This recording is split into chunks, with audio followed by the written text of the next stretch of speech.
গহন জঙ্গল গহীন কান্তার নদী ভরা মাছ, গহন জঙ্গল গহীন কান্তার নদী ভরা মাছ, জলের ধারে মোদের বসত বাছি 12 মাস। জয় জয় মা গো বন বিবি প্রণমি তোমারে।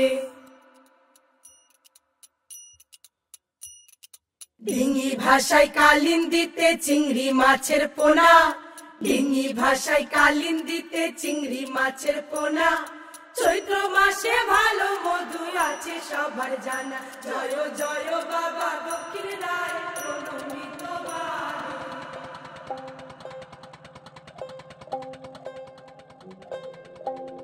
লেখা থাকে তাহলে আছে ফিরে পাবো বলে আমি বাঘের পাশ চলে আসতে গেলাম। যতদূর পর্যন্ত 8-10 হাত কি 12 হাত দূরে ছিল। বাঘ কোথায় ছিল বলতে পারবো না, সেই বাঘ কিন্তু সেই লোকটার গাড় ওপর পড়েছিল, ঘাড়ে পড়ে ধরেছিল। আর আমি মনে করি জঙ্গলে যাই মার নাম করি, আমি মনে করি যে আমি যেন চোখই না দেখি, এটাই মনে করি যে চোখই যেন আমার সামনে যেন আমি না দেখি।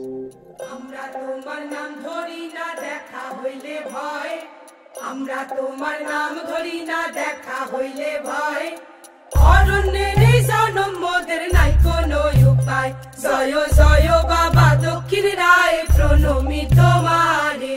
এখানে আমরা যেটা দেখানোর চেষ্টা করছি সেটা হচ্ছে সুন্দরবনের, আমরা সুন্দরবন যাই অলওয়েজ ট্যুরিস্ট হিসেবে, আমরা সুন্দরবন ঘুরতে যাই, কিন্তু সুন্দরবনে যারা মানুষ যারা ওখানে জীবিকা নির্বাহ করে তারা কিভাবে তাদের নিজেদের লাইফস্টাইলটাকে চালায় সেটাকে আমরা এখানে তুলে ধরার চেষ্টা করছি।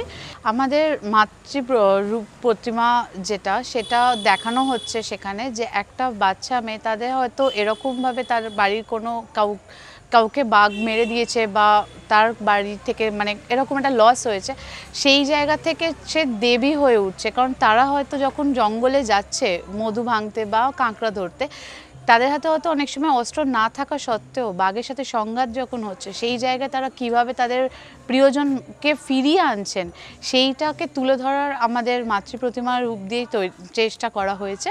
এবং আমরা এটা জানি যে সুন্দরবনে যখন কেউ জঙ্গলে যায় তারা একটা করে মুখোশ মাথার পেছনে পড়ে যায়, যাতে বাঘ ভাবে যে তাদের দিকে তাকিয়ে আছে মানুষটা।